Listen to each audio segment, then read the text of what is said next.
مسیح کے زندہ اور جلالی نام میں آپ سب کو سلام۔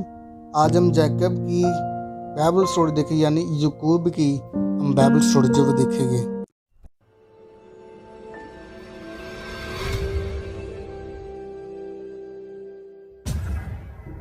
یعقوب اپنے جڑواں بھائی عیسو کی ایری پکڑے اس کے بعد پیدا ہوا، تاہم بعد میں اس نے اپنے بڑے بھائی عیسو کی بھوک کا فائدہ اٹھاتے ہوئے اس سے پہلوٹا ہونے کا حق لے لیا۔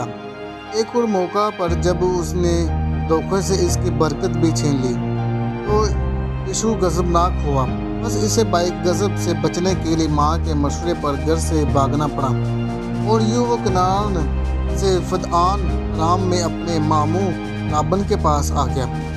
یعقوب 20 برس تک اپنے ماموں سسر لابن کے گھر رہا اور اس عرصہ کے دوران اس کے ہاں 11 بیٹے اور ایک بیٹی دینا پیدا ہوئی۔ یعقوب کی مال مویشیوں کی فراوانی کے باعث لابن کے بیٹے اس سے حسد کرنے لگے۔ ان کا خیال تھا کہ یعقوب نے ان کی میراث پر قبضہ کر لیا ہے، چنانچہ یعقوب نے ایک دن چپکے سے وہ جگہ چھوڑ دی اور اپنے باپ اسحاق اور بھائی عیسو کے ہاں واپس چلا آیا۔ یعقوب نہایت سادہ مزاج اور ڈیرے میں اپنی ماں کی قربت میں رہنے والا شخص تھا۔ ربیکہ کو خدا کا وعدہ یاد تھا کہ بڑا چھوٹے خدمت کرے گا، لیکن اسحاق جو کہ اپنے بڑے بیٹے اسحاق شکار کا گوشت کھاتا تھا، لہٰذا وہ صرف اسے پیار کرتا تھا اور مرنے سے پہلے برکت بھی کسی کو دینا چاہتا تھا، جبکہ ربیکہ اس بات کی خوش آمدید تھی کہ برکت چھوٹے بیٹے یعقوب کو ملے۔ چنانچہ اسحاق کو دھوکہ دینے کے لیے اس نے یعقوب کو تیار کیا۔ اگرچہ یعقوب راز فاش ہونے سے ڈرتا تھا، تاہم ربیکہ پر تو اپنے پیارے بیٹے کو برکت دلوانے کا بھوت سوار تھا اور وہ ہر قیمت پر یہ سنہری موقع ہاتھ سے جانے دینا نہیں چاہتی تھی۔ یہاں تک کہ اس نے یعقوب سے یہ بھی کہہ دیا کہ تیری لعنت مجھ پر آئے۔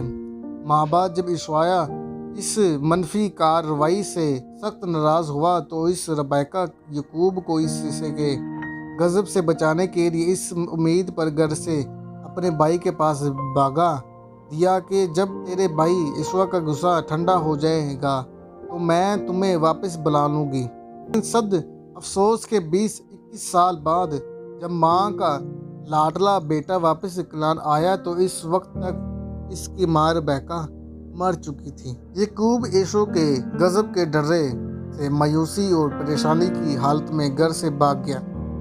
اپنی موت کے خوف سے اس نے ایک ہی دن میں بیر شبع سے بیت الیل تک 100 کلومیٹر کا سفر پیدل طے کر لیا، لیکن اور پھر تھک کر سو گیا۔ یہ وہی جگہ تھی جہاں اس نے سیڑھی والا خواب دیکھا۔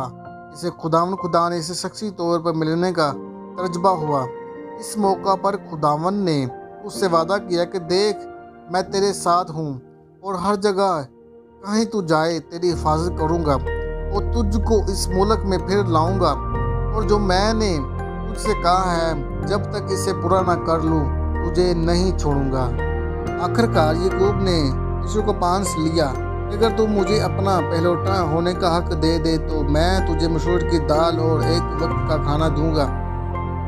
اگرچہ یعقوب کو دھوکے سے برکت دلانے کا منصوبہ ربیکہ کا تھا، تاہم یعقوب نے بہت اچھی اداکاری کر کے اس کو عملی جامہ پہنایا۔ لیا کی آنکھیں جو چند ہی تھیں، پر راحیل حسین اور خوبصورت تھی۔ یعقوب راحیل پر فریقتنا تھا اور اسے ہر قیمت پر حاصل کرنا چاہتا تھا، چنانچہ وہ 7 برس کے لیے لابن کی خدمت کرنے پر راضی ہو گیا، اور یہ 7 سال راحیل کی محبت کے باعث اسے چند دنوں کے برابر معلوم ہوئے۔ لابن نے یعقوب کو دھوکہ دیا اور راحیل کے بجائے لیا کو اس کے ساتھ بیاہ دیا، لیکن یعقوب نے ہار نہ مانی اور راحیل کی خاطر مزید 7 سال خدمت کرنے کا معاہدہ کر کے اپنی حکمت عملی سے یک نہ شدت کے اصول پر لابن کی دونوں بیٹیوں سے بیاہ کر کے انہیں اپنی بیویاں بنایا۔ سفید چہریوں کی منصوبہ بندی سے یعقوب کا گلہ بہت بڑھ گیا۔ کلام اللہ میں اس واقعہ کا بابت یوں لکھا ہے کہ 100 دبلی بیر بکریاں تو لابن کی رہے اور منصوب اور مضبوط یعقوب کی ہو گئی۔ چنانچہ وہ نہایت بڑھتا گیا اور اس کے پاس بہت سے ریور اور لونڈیاں اور نوکر چاکر اور اونٹ اور گدھے ہو گئے۔ پیدائش کی کتاب میں لکھا ہے کہ یعقوب موقع کی تلاش میں تھا کہ اپنے بھائی عیسو سے پہلوٹا ہونے کا حق چھین لے۔ یعقوب کے نام معنی دھوکہ باز، مگر اسرائیل کا مطلب خدا کا شہزادہ ہے۔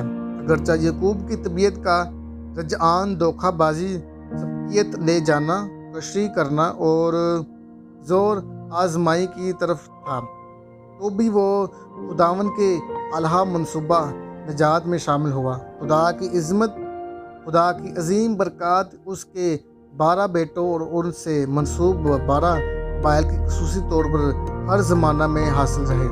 بائبل مقدس میں یعقوب کے نام اسرائیل کا سب سے زیادہ استعمال اس بات پر مہر ہے کہ وہ واقعی خدا کا شہزادہ تھا۔ یعقوب کی برکت، یہ زمین تجھے اور تیری نسل کو دوں گا، تیری نسل زمین کی گرد کی زروں کی مانند ہوگی، زمین کے سب قبیلے تیرے اور تیری نسل کے وسیلہ سے برکت پائیں گی۔ میں تیرے ساتھ ہوں گا، ہر جگہ تو جائے گا تیری حفاظت کروں گا، تجھ کو اس ملک میں پھر لاؤں گا، تجھے نہیں چھوڑوں گا۔ اگرچہ فطری طور پر وہ ہمارا ہم طبیعت انسان تھا، لیکن بیرشبہ سے مصر تک کی اس روحانی دور میں اس کا یہ ایمان بدتر ترقی کرتا گیا۔